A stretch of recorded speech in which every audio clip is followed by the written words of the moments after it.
ጌታ ለዘላለም ይባረክ። መዳን በሌላ በማንም የለም። እንድንበት ዘንድ ከሰማይ በታች የተሰጠን ስም ኢየሱስ ነው። የልጁ የኢየሱስ ክርስቶስ ደም ከኃጢአት ሁሉ ያድናል። ወንድሜ ብታምን ትድናለህ፣ ባታምን አሁን ተፈርዶብሃል። ጌታ ኢየሱስ ክርስቶስ በመጽሐፉ ላይ እንደተናገረው፣ ጌታ ኢየሱስ ክርስቶስ በወንጌሉ ላይ እንደተናገረው ይህንን የምስራችሁን ወንጌል እንናገራለን። ይህንን የምስራችሁን ወንጌል ከፍ እናደርጋለን። ይህንን የምስራችሁን ወንጌል እናወራለን። መዳኛ መንገድ ማንም የለም። ተራራ ብትወጣ አትድንም፣ ሸለቆ ብትወርድ አትድንም፣ በግንብ ውስጥ ብትሽሎከለክ አትድንም፣ በዛፍ ላይ ብትንጠለጠል አትድንም፣ በገመድ ብትታነቅም አትድንም፣ ገመድ ወገብ ላይ ቢደረግም አትድንም። ምክንያቱም መከራን ማብዛት ለኛ አልተፈቀደልንም። መከራችን ኢየሱስ ክርስቶስ ወስዷል። ምክንያቱም እኔ ድንጋይ ልሸከም፣ ኢየሱስ ክርስቶስ ያንን መከራ መውሰዱ ባላስፈልገ ነበር።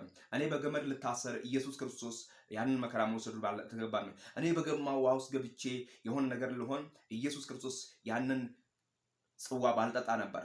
ነገር ግን ወዳጄ ወንድሞቼ መዳን በሌላ በማንም የለም። መጽሐፍ ቅዱስ እንደሚናገረው፣ መጽሐፍ ቅዱስ የእግዚአብሔር ቃል እንደሚያወራው፣ መጽሐፍ ቅዱስ የእግዚአብሔር ቃል እንደሚተርክልን መዳን በሌላ በማንም የለም። እንድንበት ዘንድ ከሰማይ በታች የተሰጠን ስም ኢየሱስ ነው።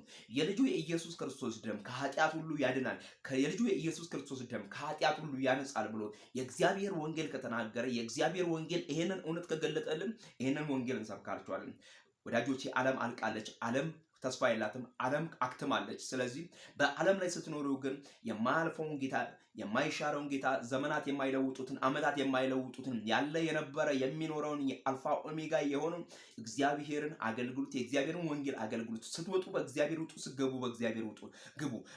ስትኖሩ በእግዚአብሔር ኑሩ፣ ስታርፉ በእግዚአብሔር ረፉ። እግዚአብሔር አምላክ ከእናንተ ጋር ይሁን። የእግዚአብሔርን ወንጌል አገልግሉ።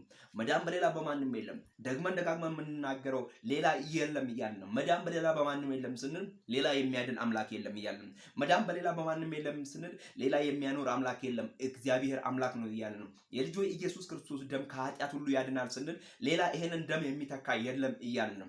ሌሎች ደሞች ሊተኩ አይችሉም። የአውራ የዋኖስ የጠቦት ደሞች ትላንትና ሊተኩ ስላልቻሉ ጌታ ኢየሱስ ክርስቶስ በመስቀል ላይ ተንጠልጥሎ ይሄንን ደም አፍስሶ አድኖናል። ወዳጄ ወንድሜ፣ አንተ የአባቴ ብሩክ፣ እግዚአብሔር ዋጋ የከፈለልህ፣ እግዚአብሔር ረዳህ፣ እግዚአብሔር ያገዘ፣ እግዚአብሔር ምሕረቱን፣ እግዚአብሔር ቸርነቱን፣ እግዚአብሔር በጎነቱን ያበራልህ ያበዛልህ አንተ የእግዚአብሔር ልጅ ነህ። የእግዚአብሔር ልጅ ከሆንክ ደግሞ ለእግዚአብሔር እንደሚገባ እንድትኖር የእግዚአብሔር ወንጌል ይናገራል።